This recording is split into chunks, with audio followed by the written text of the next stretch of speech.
Miqueas 4, de los versículos 6 al 8.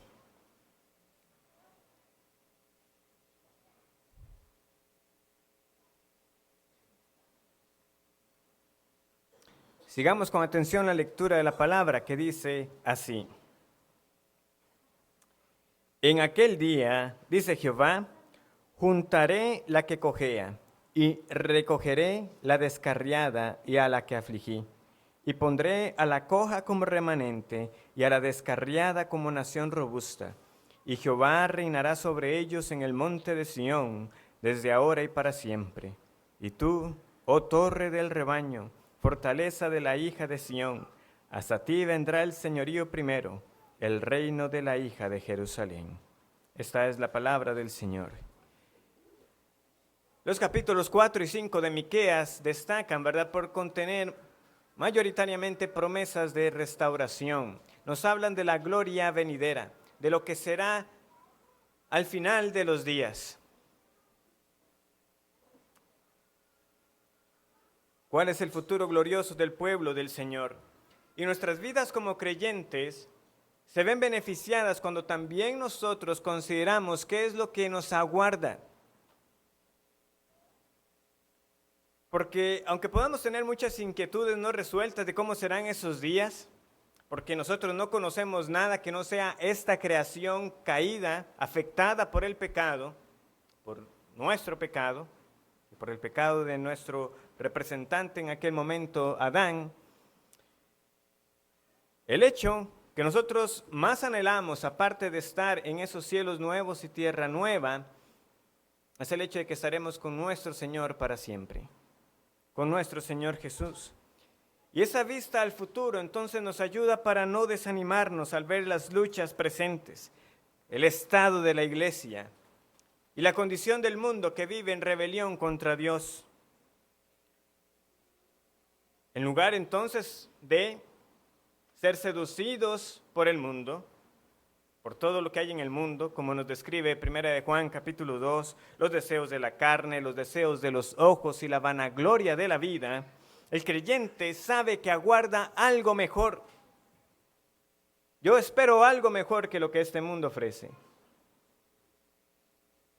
Como Abraham, esperamos la ciudad cuyos fundamentos y cuyo arquitecto es Dios. Como Moisés, nosotros preferimos el vituperio de Cristo. Y tenemos eso por mayores riquezas que las riquezas del Egipto, que los deleites temporales del pecado, por la fe. Por la fe nosotros creemos que lo mejor aún no ha venido y que es seguro para el creyente, para todo aquel que está en Cristo. Y cómo nosotros somos entonces consolados y animados por ello al tener nuestra mirada en el galardón. El Señor mismo que vendrá a darlo para su pueblo. Pero no siempre es así para el creyente. No todo el tiempo nosotros vivimos fortaleciendo nuestra fe, poniendo nuestra mirada precisamente en lo que nos aguarda. Por eso el autor de los Hebreos escribió lo que escribió, recordándole a la congregación, a toda esa nube de testigos que ha sido antes que nosotros, que al final de cuentas nos señalan al Jesús Redentor. Ponga su mirada en el autor y consumador de la fe. De la misma manera también podemos decir que al estudiar los primeros 5 versículos de Miqueas que fueron expuestos la semana pasada, cuando se nos habla de esta gloria de la iglesia, que como si fuera un monte, va a crecer hasta ser el más alto de todos los montes. De nuevo alguien puede decir, pero yo veo la condición actual de la iglesia y yo veo mi propia vida y no se parece a esa gloria que vendrá. Porque aquí el Señor describe cómo somos, ovejas débiles, que cojean, que se descarrían, que están afligidas. Las palabras del 6 al 8 traen palabras para los desconsolados, para las ovejas cojas y perniquebradas, en un sentido para todos nosotros que somos del Señor. Pero Él mismo aquí nos dice a través del profeta Miqueas lo siguiente: no claudique. Nuestro buen pastor nos recogerá, no dejará que ni una de las suyas se pierda. Entonces vamos a estudiar esta hermosa promesa, haciendo 3 preguntas sencillas. ¿Cuándo ocurrirá? ¿A quiénes ocurrirá? ¿Y qué ocurrirá finalmente entonces? ¿Cuándo? ¿A quiénes? ¿Y qué pasará entonces en aquel día que nos dice el versículo 6? Que responde entonces la primera pregunta. ¿Cuándo serán estas cosas? En aquel día, dice el versículo 6. Ahora, el contexto más amplio, ¿verdad?, que estamos viendo en este capítulo 4 de estas profecías, tenemos que observar entonces que aquel día, tenemos que hacerlo corresponder con los postreros tiempos o los postreros días que tenemos en el versículo 1 del capítulo 4. Y que, habiendo estudiado ya qué significaba esos postreros tiempos, que también corresponde con aquellos días escatológicos que también tenemos muchas veces en el Antiguo Testamento, aquel día no es otro sino que el mismísimo día del Señor, el día de Jehová, es decir, el día del segundo regreso de nuestro Señor Jesucristo, cuando Él regrese por segunda vez. Entonces, aquel día del versículo 6 y los postreros tiempos del versículo 1 se refieren a un mismo evento. Pero no solamente tenemos que considerar ese cuándo futuro, sino también el momento cuando esto fue dicho. Cuando estudiamos el capítulo 3 de Miqueas, vimos que estas palabras fueron dichas en los días de Ezequías. Recuerdan que el libro de Jeremías nos daba a nosotros la seguridad, porque cuando estaban acusando a Jeremías, unos ancianos defendieron al profeta diciendo, un momento, esto ya también había sido dicho por Miqueas de Moreset en los días de Ezequías, rey de Judá.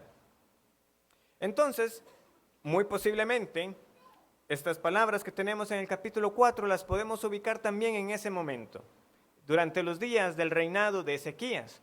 Por lo que esto nos llevaría a considerar básicamente 2 grandes momentos en el reinado de este hombre, cuando esta profecía pudo venir.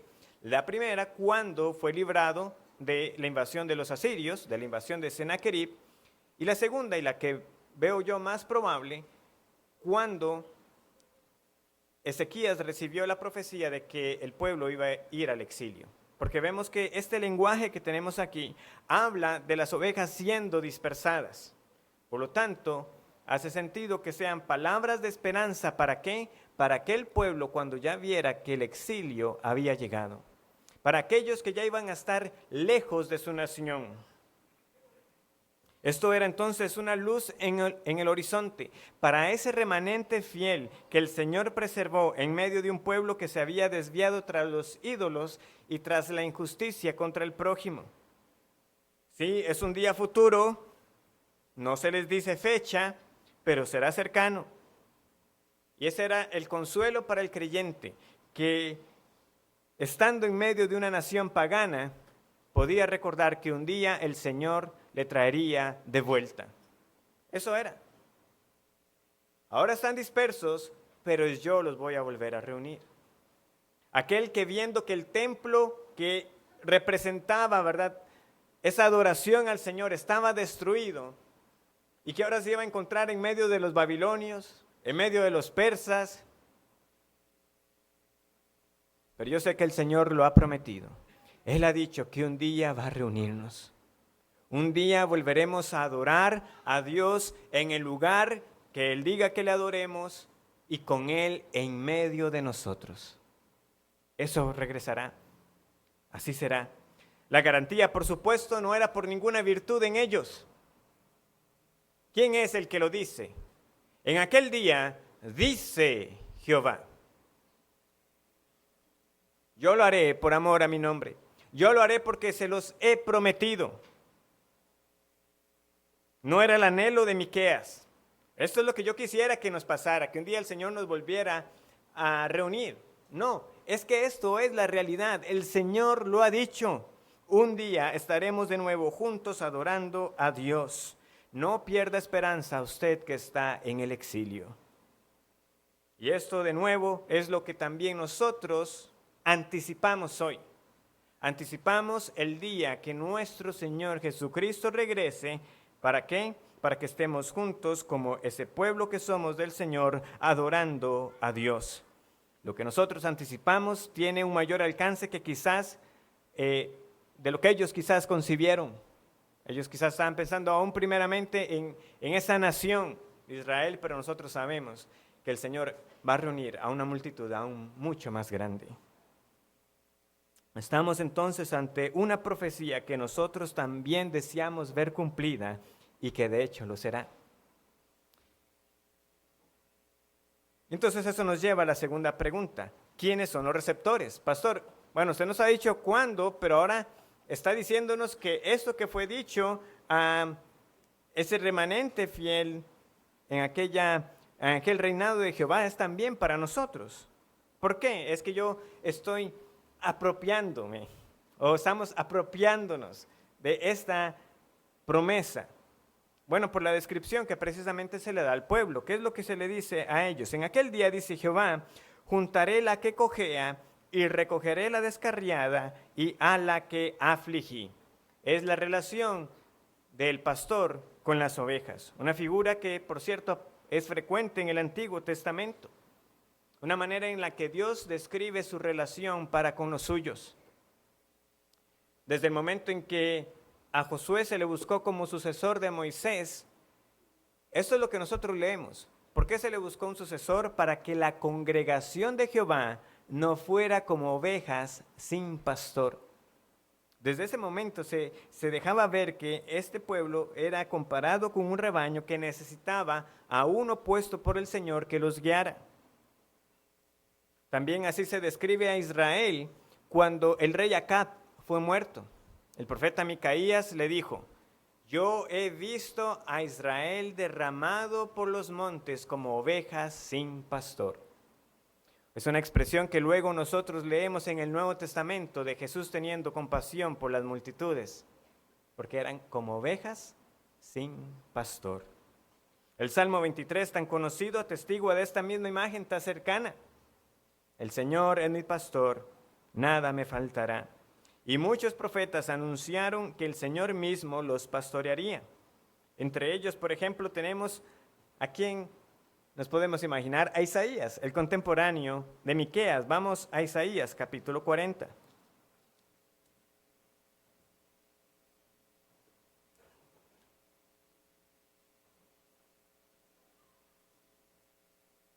Isaías 40, versículos del 9 al 11.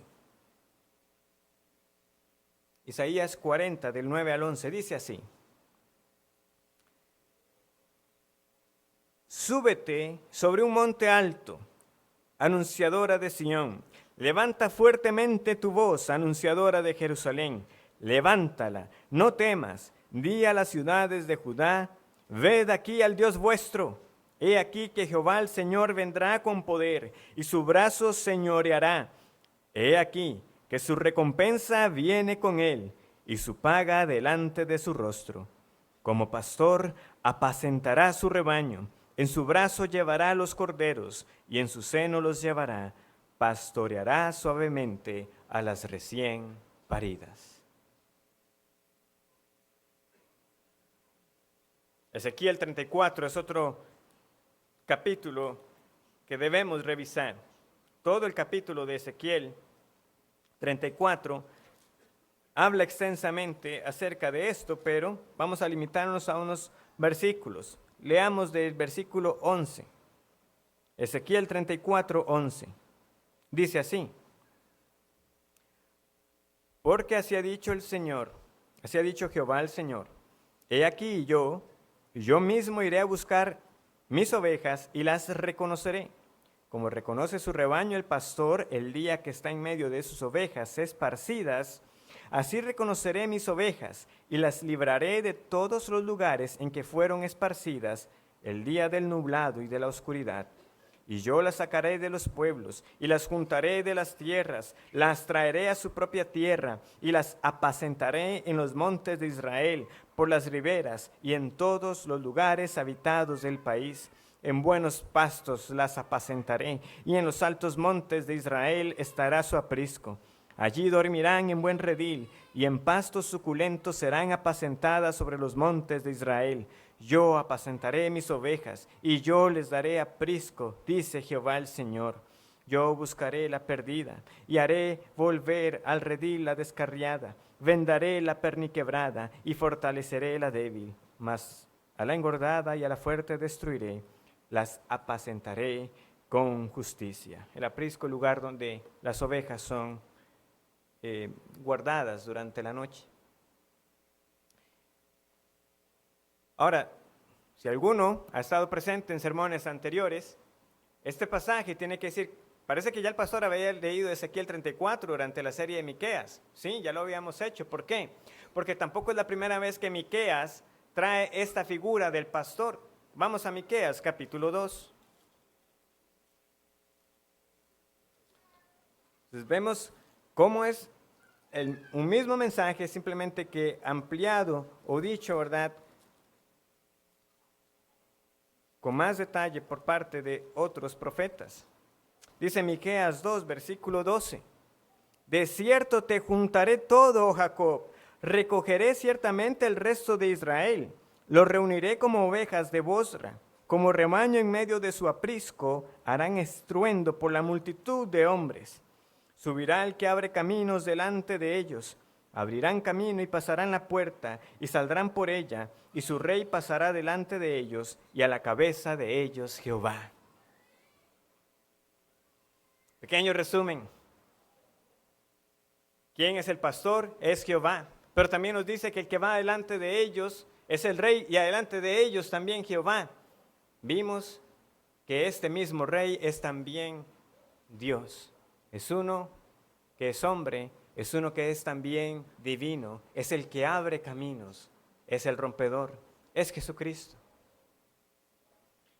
Por si quedara alguna duda, en el Nuevo Testamento no es solamente que Jesús ve las multitudes y se compadece de ellas como ovejas sin pastor, sino que en Juan capítulo 10 Él dice, yo soy el buen pastor. Ya no necesitamos más pruebas. Jesús lo dice de sí mismo, yo soy el buen pastor y el buen pastor da su vida por las ovejas. Pero no solamente el Señor dice eso, sino que dice que Él también vino para salvar a otras ovejas. Por lo tanto, el rebaño del Señor, el pueblo del Señor, son sus ovejas que son tanto judíos como gentiles. Por eso les digo, el alcance de lo que tenemos aquí es mayor que quizás lo que ellos anticiparon. Sí, ellos sabían como el rebaño que el Señor iba a volver a reunir, pero nosotros sabemos que ese rebaño es multitudinario, es de todas las naciones. Los salvados del Señor, aquellos que por la gracia de Dios escucharon la voz del buen pastor que los llamó. Mis ovejas oyen mi voz y me siguen, y yo las conozco y me siguen. Pero prestemos atención a esta descripción que se le da a las ovejas. Juntaré la que cojea y recogeré la descarriada y a la que afligí. Cojas, descarriadas y afligidas por el Señor. Esto lo podemos ver tanto en un sentido corporal, general, como en un sentido individual. Por sentido corporal, lo que quiero decir es que estos calificativos perfectamente se atribuyen a la iglesia del Señor. Por ejemplo, el reformador Juan Calvino dijo, esta es la iglesia que es afligida por la mano del Señor.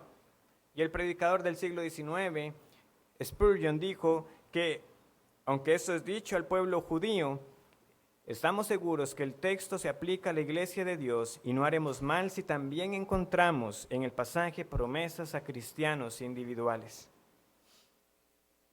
¿Ha habido horas oscuras para la iglesia? Sí, muchas veces.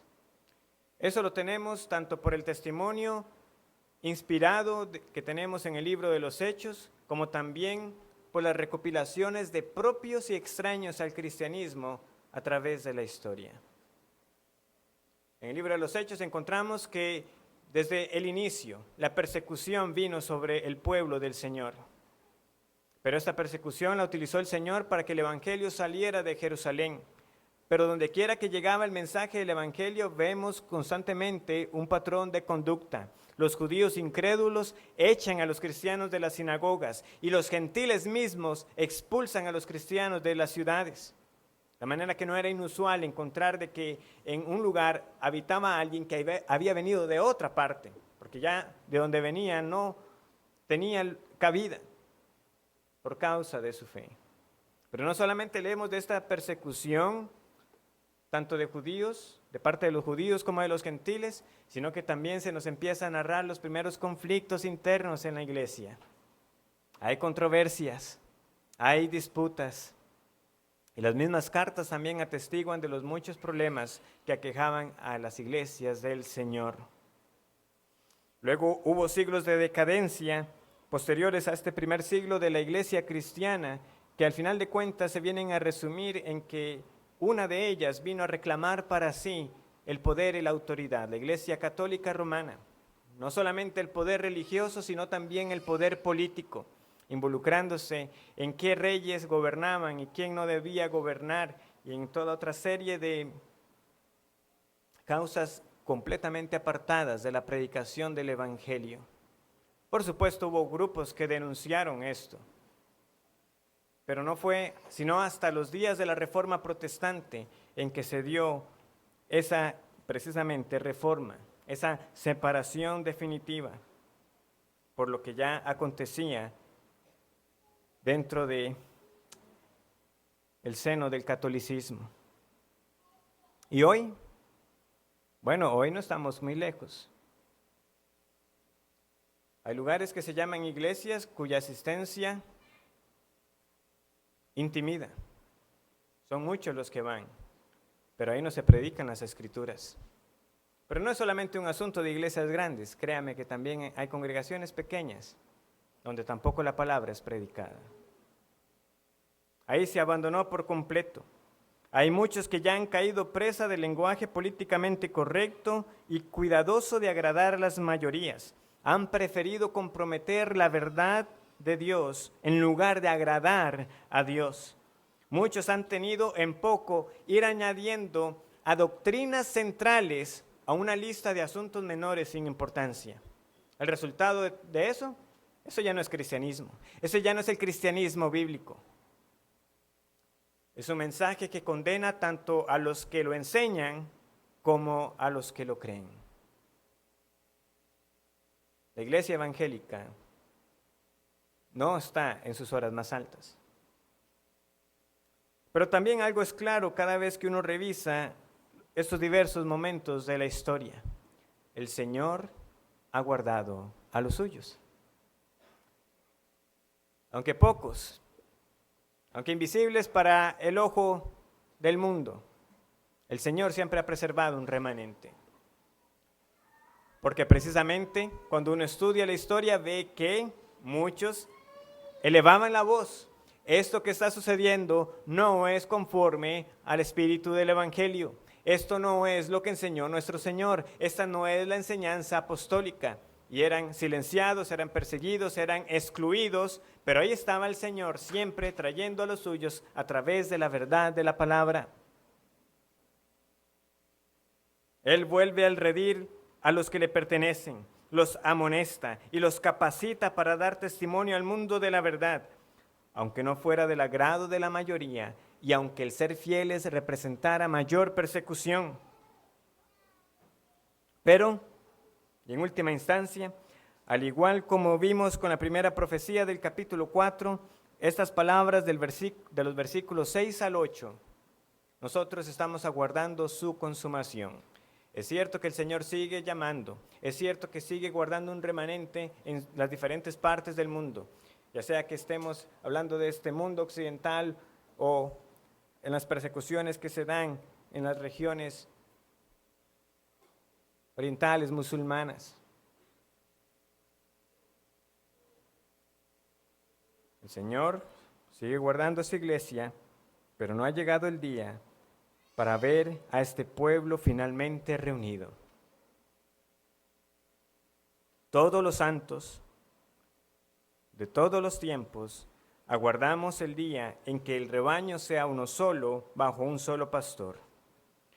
Y todos los santos de todos los tiempos, de entre todos los pueblos, se pueden describir apropiadamente como débiles, menospreciados, que nada tienen de qué jactarse de sí mismos. Pero estos serán reunidos. Los cojos serán reunidos. Cristo los hizo andar. Los que estaban descarriados, Cristo los fue a buscar. Y los que han sido afligidos por la mano del Señor, aunque el pasaje no lo dice, pero también lo sabemos, llegará el día en que el Señor mismo enjugará toda lágrima. Todo creyente puede decir que bueno le ha sido ser humillado para aprender los estatutos del Señor.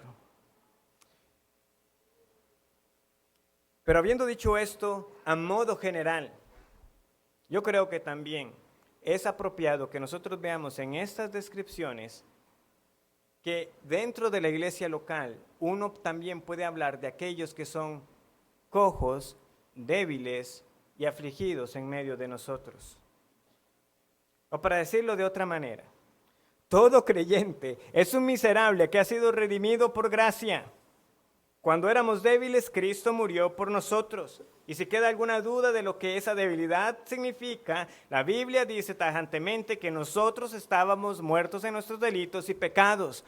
Pero, y es aquí donde viene lo maravilloso, el Señor nos resucitó con el mismo poder que resucitó a Jesús de entre los muertos. Eso somos todos.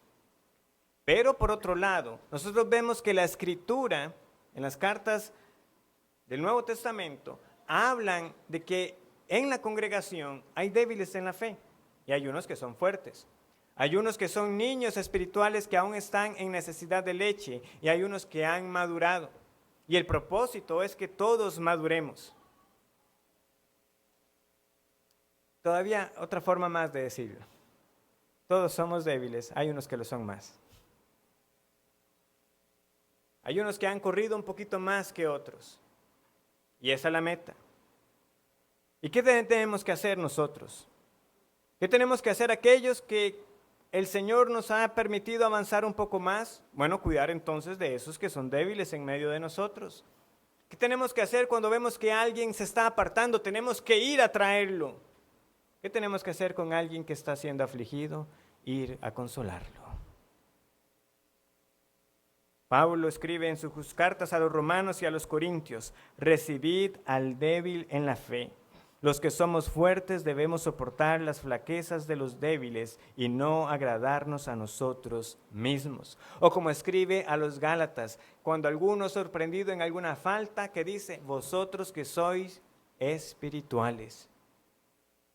Está el que cayó en la falta y hay unos que son llamados espirituales. El propósito de que en la iglesia haya unos que han madurado más, que hayan unos que sean más espirituales, es para ayudar a los débiles en medio de nosotros. Como iglesia no podemos ser indiferentes a los debilitados. Recibid al débil en la fe. ¿Está usted atento a aquel que usted ve que no está andando como conviene? Ese está como cojeando. Hermano, ¿cómo está? ¿Cómo puedo orar por usted? ¿Qué situación está ocurriendo en su vida? Tenemos también propiamente aquellos de los que podemos hablar que se han descarriado. Podemos decirlo tanto en un sentido doctrinal como en un sentido de pertenencia a la congregación. Doctrinalmente hay ovejas que parece que se están saliendo del redil, que están prestando oído a enseñanzas que no convienen. ¿Qué tenemos que hacer con aquellos que parece que se están apartando de la senda de rectitud? Bueno, Santiago capítulo 5, versículos 19 y 20 nos lo enseña. ¿Qué dice Santiago 5, 19 y 20?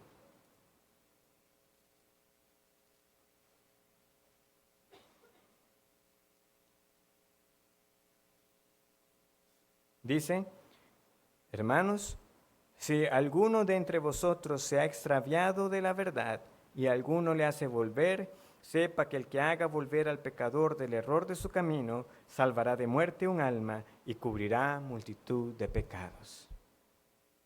No puede ser. Por eso es que nosotros llamamos urgentemente cada vez que un caso es presentado, cuando vemos señales peligrosas de uno que no está regresando. Eso no es solamente de los pastores. Tenemos que buscarlos.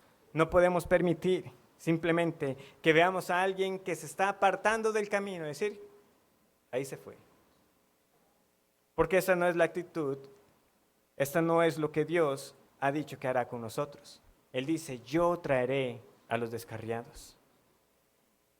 Pero como les decía, no debemos limitar esta dispersión solamente en un sentido doctrinal o de alguien que está en un pecado que lo ha apartado, sino también del aislamiento en sí mismo. El mismo predicador Spurgeon hablaba acerca de ese cuidado que hay que tener, porque puede ser que por compartir con aquellos que se vienen a ser muy cercanos a nosotros, estemos por otro lado aislando a otros. Hermanos, cuiden de sus hermanos miembros, no deje que ellos piensen que usted es frío hacia ellos. Usted lo está dejando por allá. Debe haber un trato general que no dé lugar a la acepción entre nosotros, por ninguna razón, sea por dinero, como el mismo Santiago también en su carta amonestaba. Jacobo escribiendo que cómo era eso, que si entraba un rico, ¿verdad?, el trato era diferente a que si era pobre. O por un asunto de edad, de estudios, o por alguna ofensa pasada que ya ha debido ser perdonada. Tiene que haber un trato que impere entre nosotros de tal manera que sea evidente que como cuerpo local del Señor somos uno solo. ¿Cómo cantamos también? Somos uno en Cristo. Bueno, que se vea también así, que el que entre pueda ver a un pueblo de un mismo sentir. Sin duda, puede que haya en algunos casos donde ese distanciamiento sea simplemente algo que está en la mente de la persona. Porque a veces eso también pasa. Hay quienes pueden creer de que no están siendo incluidos o tomados en cuenta y no están viendo las muestras de amor que alguien tenga para con él, de las que son objeto. Pero debemos estar vigilantes, no sea que haya quien sufra en soledad. Así como el Señor nos buscó a nosotros, nosotros como iglesia iremos por aquellos que vemos apartarse. Es parte de lo que nosotros leemos en ese pacto de membresía. Promete apoyar, animar y amar a sus hermanos miembros de esta iglesia local, mostrando interés cuando se enferman o enfrentan momentos difíciles. Se dispone también a cuidar a sus hermanos de doctrinas peligrosas y a reprenderles en un espíritu de mansedumbre y amor cuando sea necesario. Eso leemos. Y esto, hermanos, no puede ser solamente un protocolo. Nosotros estamos leyendo esto delante de Dios y estamos diciendo amén a estas palabras. Es cierto que Pablo encarga a los ancianos de Éfeso a que cuiden del rebaño por el cual el Señor derramó su sangre, pero eso no es responsabilidad solamente de los pastores. Somos los primeros, somos los llamados a dar el ejemplo, pero todos debemos vigilarnos entre nosotros. De aquel que está débil, de aquel que cojea, de aquel que se aparta, de aquel que está en aflicción, de los enemigos que se quieren levantar tanto de afuera como de adentro. Porque Pablo decía, vendrán lobos rapaces que no perdonarán al rebaño.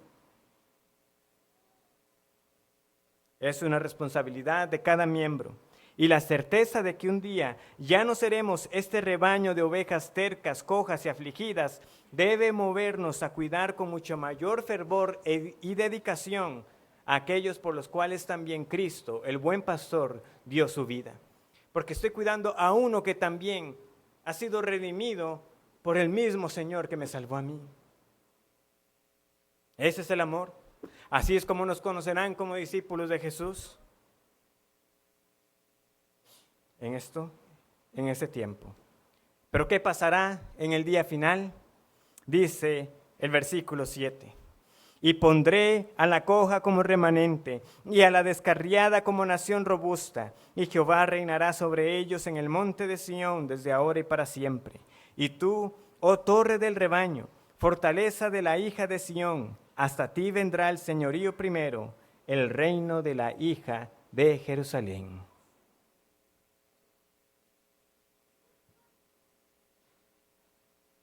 De nuevo, yo no puedo crear en ustedes lo que es solamente obra del Señor. Pero aquí estamos leyendo palabras de un futuro venturoso y glorioso. Si esto no le emociona, si eso usted no lo anticipa, entonces, ¿en qué es lo que ha creído? ¿En qué es lo que usted ha creído?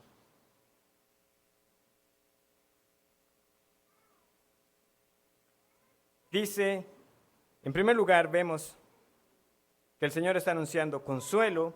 En segundo lugar, está anunciando un reino eterno. Y en tercer lugar, está anunciando un reino glorioso. Eso es lo que pasará en el día final. En primer lugar, veamos este consuelo, porque dice, y pondré a la coja como remanente y a la descarriada como nación robusta. Ahora, llama la atención el lenguaje, ¿verdad? Porque un remanente da la idea de varios, pero dice la coja en singular. Entonces lo que estamos aquí es ante lo que en español nos hubieran dicho un sustantivo colectivo. Tenemos una palabra en singular, pero realmente también está hablando de varios. Es decir, esta coja está representando a las cojas. El Señor de las cojas hará un remanente y de las descarriadas, dice el Señor, hará una nación robusta. Ahora, estamos hablando de un solo rebaño, por lo tanto el remanente y la nación robusta son lo mismo. Pero lo que destaca es ese hecho de que el Señor hará que aquellos que anduvieron con tanta dificultad, de nuevo, un animal cojo anda más lento, un animal cojo camina con dificultad. Si usted ha tenido animales, sabe lo que es ver un animal que tiene una pierna quebrada. Pero el Señor dice, ese que anduvo con dificultad estará conmigo. Ese estará en el rebaño. Aquellos que se estaban descarriando, aquellos que se veían lejos, que se veían exiliados. El Señor dice, usted estará dentro de los muros de la ciudad celestial. Y para la afligida no habrá más lágrimas, sino un gozo inefable, un gozo que no se puede expresar. ¿Y cuándo? ¿Y cómo? ¿Y será eso? Será para siempre, será eterno, porque dice, y Jehová reinará sobre ellos en el monte de Sión desde ahora y para siempre. Es un reino que no tendrá fin. El rey que Dios da no será un hombre ordinario, es un hombre que podrá gobernar por la eternidad. Es pastor y es rey, es humano y es divino, es nuestro Señor Jesús. En Ezequiel 34, si usted continúa la lectura de ese capítulo, verá que en efecto ese buen pastor, cuando el Señor dice que va a pastorear a sus ovejas, más adelante luego cambia y dice que Él va a levantar a David como pastor.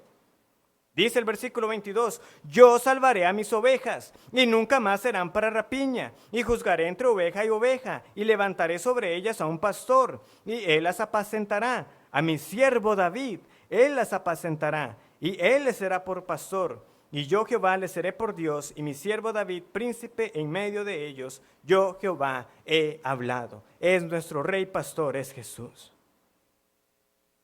Y será finalmente un reino glorioso, porque dice, y tú, oh torre de rebaño, fortaleza de la hija de Sión, hasta ti vendrá el señorío primero del reino de la hija de Jerusalén. Esa torre de rebaño que leemos ahí, es posible, aunque no son muchos los que hacen esto, pero es posible que algunas versiones lo tengan como un nombre propio. Torre del rebaño, con mayúsculas, para dar a entender de que se estaba refiriendo a algún lugar específico de Judá. Pero el punto no va tanto al lugar en sí, sino a lo que era la torre del rebaño. Una torre era el lugar desde donde el pastor podía vigilar a todas las ovejas. Desde ahí podía verlas a todas. ¿Qué es lo que está diciendo el Señor? Aunque ya no va a haber más enemigos, porque todos habrán sido vencidos, aunque ya no habrá muerte ni dolor, igualmente tendremos al Señor en medio de nosotros cuidando de su pueblo.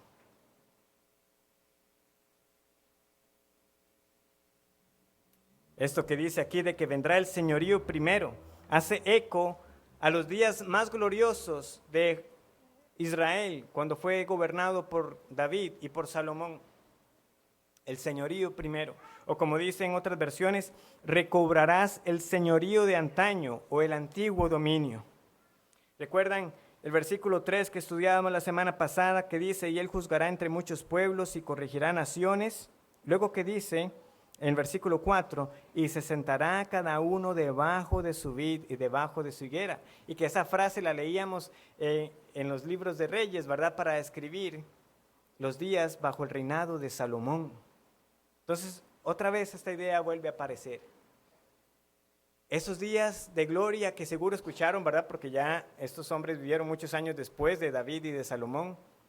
Esos días gloriosos ya no serán algo que han escuchado, los van a vivir. Y van a ser aún mejores, porque los límites no tendrán fin. Los límites serán mayores que los que David y Salomón conquistaron. Habrá paz, y este reino se extenderá más allá de lo que estos hombres pudieron hacer en su momento. Cielos nuevos, tierra nueva, libres de pecado, libres de angustia y aflicción, para siempre con el Redentor. ¿Es eso lo que usted espera? ¿Es llena su alma con esta esperanza?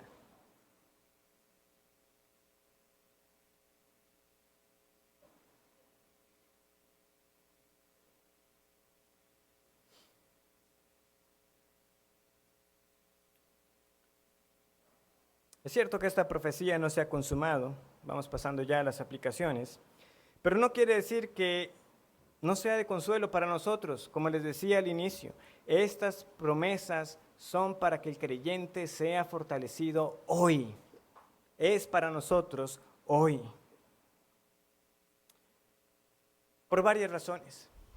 Primero, porque cuanto más el Señor nos hace crecer en sus caminos, hay algo que usted puede decir también, no por falsa pretensión, no por falsa humildad, sino como una realidad que usted dice, eso es así. Cuanto más el Señor me ha hecho crecer en sus caminos, más cuenta me doy de lo miserable que soy. Más cuenta me doy de que en efecto el Señor no pudo haber visto nada en mí para hacerme merecedor de la salvación. Sin duda la salvación es por gracia. Porque soy una oveja débil, terca. Pero el Señor me dice que un día me recogerá. Detrás de las leyes que impedían, por ejemplo, que los cojos pudieran servir en el sacerdocio arónico, o aquellas que decían que los extranjeros a partir de cierta generación no podían entrar en el pueblo, hay un asunto más que solamente el hecho de que el cojo y el extranjero no pudieran ser iguales en el pueblo en aquel momento. Es la realidad espiritual de que todos nosotros somos inadecuados, que estamos lejanos a Dios, pero que en Cristo somos completos. En Cristo todo lo que nos falta nos es suplido. En Cristo somos reconciliados. En Cristo somos hechos cercanos.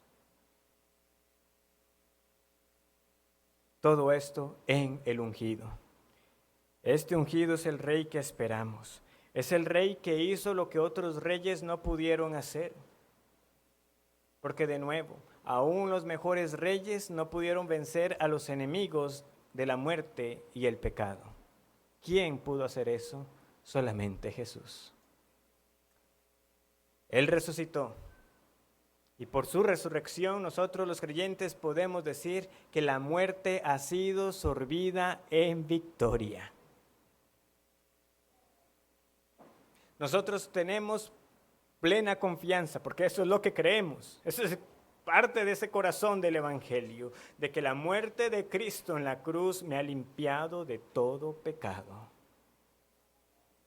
Sí, estoy luchando con el pecado hoy todavía, pero ya está vencido.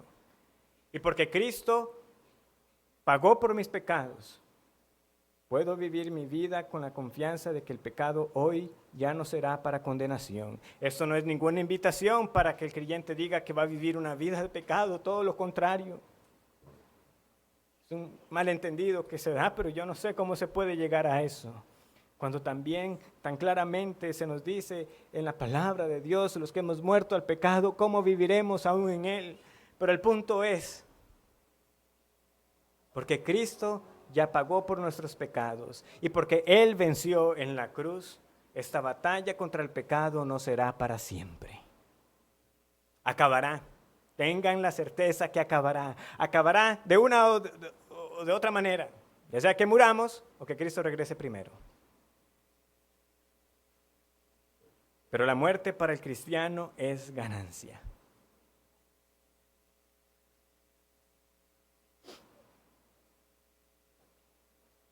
Porque una vez que dejemos esta tierra, lo que aguardamos es la resurrección en gloria. Porque Cristo resucitó como primicias de los que resucitarán en gloria. ¿Qué rey hay como Jesús? ¿Quién es como nuestro Dios que nos da tal rey y pastor para nosotros? Y algo más. Noten bien lo que dice el pasaje. En el versículo 6, Él dice, juntaré la que cojea y recogeré la descarriada. Y no solamente dice, y a la afligida. ¿Qué es lo que dice? Y a la que afligí. La que afligí. ¿Quién ha traído esta aflicción? Es Dios. ¿Cuál es el consuelo para el creyente? Que ninguna de mis aflicciones ha estado fuera del dominio de Dios.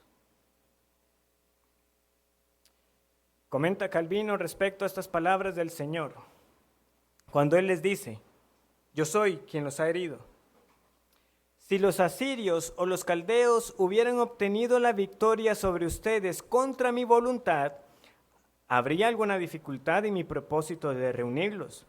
Pero como no ha pasado nada más que por mi mandato, y como he demostrado que tu salvación y tu destrucción está en mi poder, no hay razón para que pienses que es difícil para mí reunirte.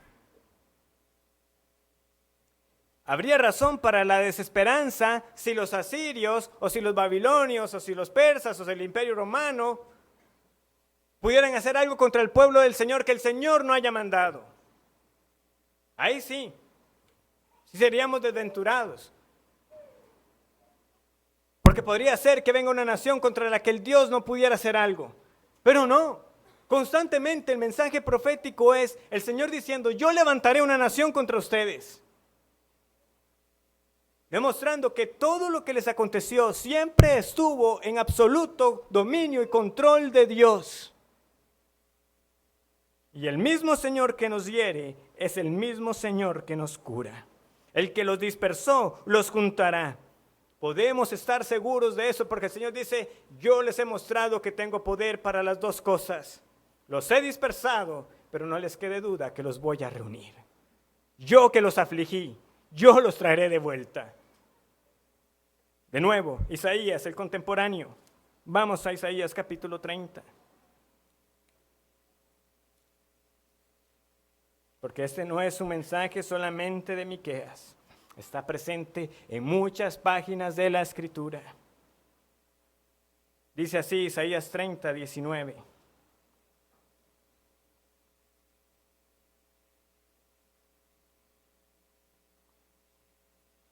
Leamos el 18 para leer esa porción que tenemos ya identificada. Ahí dice, por tanto Jehová esperará para tener piedad de vosotros, y por tanto será exaltado teniendo de vosotros misericordia, porque Jehová es Dios justo.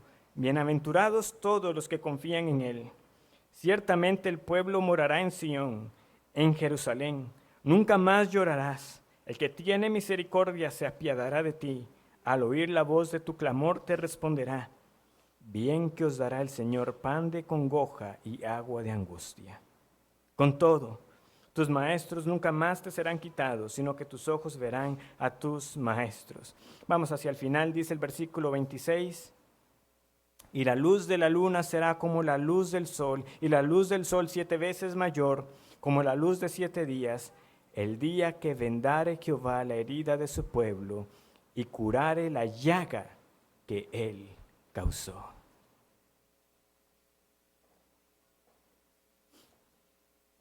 Oseas capítulo 5.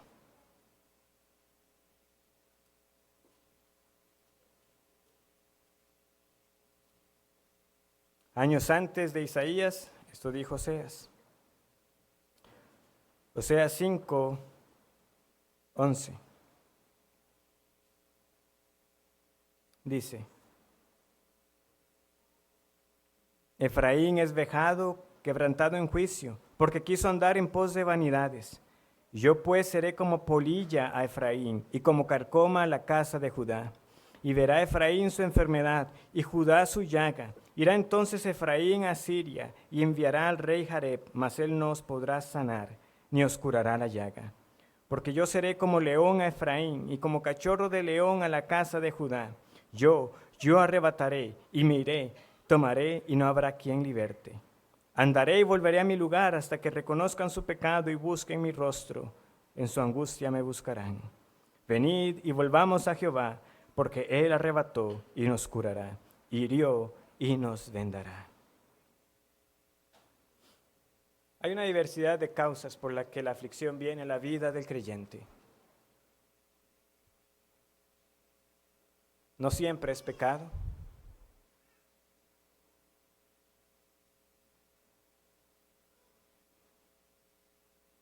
Pero el Señor no se esconde de la afirmación: yo los hiero, yo los aflijo.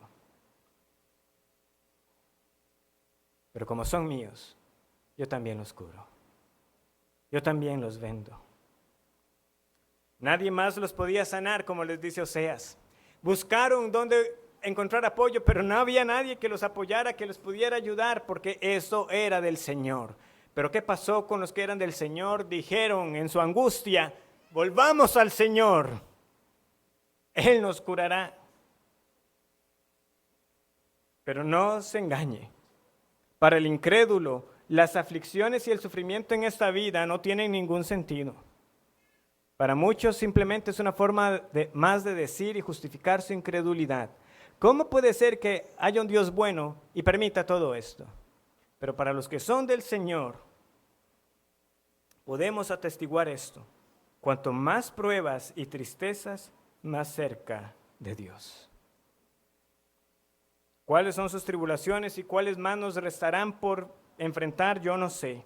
Pero cuales quieran que éstas sean, sea el cáncer que venga en la vida o simplemente una enfermedad crónica que lo acompañe a usted durante el resto de sus días, que le debilite, que le traiga aflicción, que le dificulte sus tareas cada día. Si es un cónyuge incrédulo que no pierde oportunidad para señalarle a usted la más mínima falta en su profesión de fe,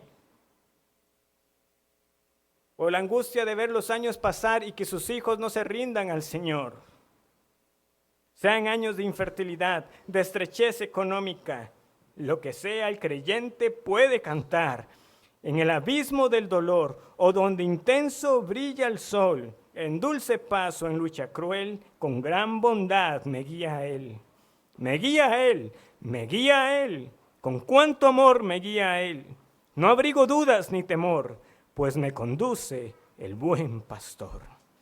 Hoy la iglesia no es lo que debe ser, pero lo será. Hoy alguien puede venir y decir: aquí lo que hay es un poco de personas cojas, quebrantadas, afligidas, pero no será así para siempre. El Señor nos reunirá y nos pondrá como nación robusta. Y eso debe motivarnos para conducirnos de tal manera que estemos cada vez más cerca de serlo. Recordemos las instrucciones que hemos leído: reciban al débil, vaya por el que se aparta, consuele a otros con el consuelo que el Señor le ha dado. Porque el fin es que sigamos creciendo a la estatura de la medida del varón perfecto. No lo veremos en esta vida, pero ahí vamos, y así será. Oremos, animémonos y consolémonos, porque ese día viene. Finalizo con estas palabras de Spurgeon: en ese día reunirá a los cojos. Ojo que ese día venga muy pronto. Y si no vemos esta bendición venir mañana, recordémonos entonces que quizás mañana no sea el día de Dios. Y perseveremos en oración hasta que el día de Dios venga.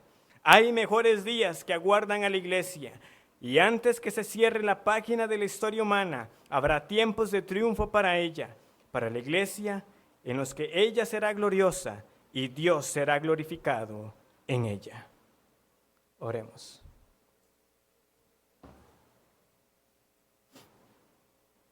Gracias, Señor, te damos por tu palabra una vez más. Perdónanos por perder de vista la gloria prometida, por ser descuidados entre nosotros. Pero qué gran consuelo que el buen pastor nunca nos dejará. Aunque otros nos fallen, el buen pastor nunca. Ayúdanos, Señor, para ser cada vez más como tiene que ser la iglesia, para no desanimarnos por ver que aún no somos,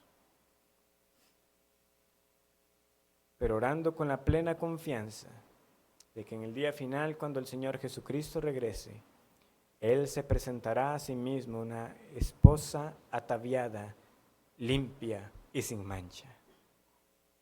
Serán gloriosos esos días, que no los perdamos de vista, que sean un estímulo también para vivir en santidad hoy y para cuidar y amarnos unos a otros como tú nos has amado en el Hijo.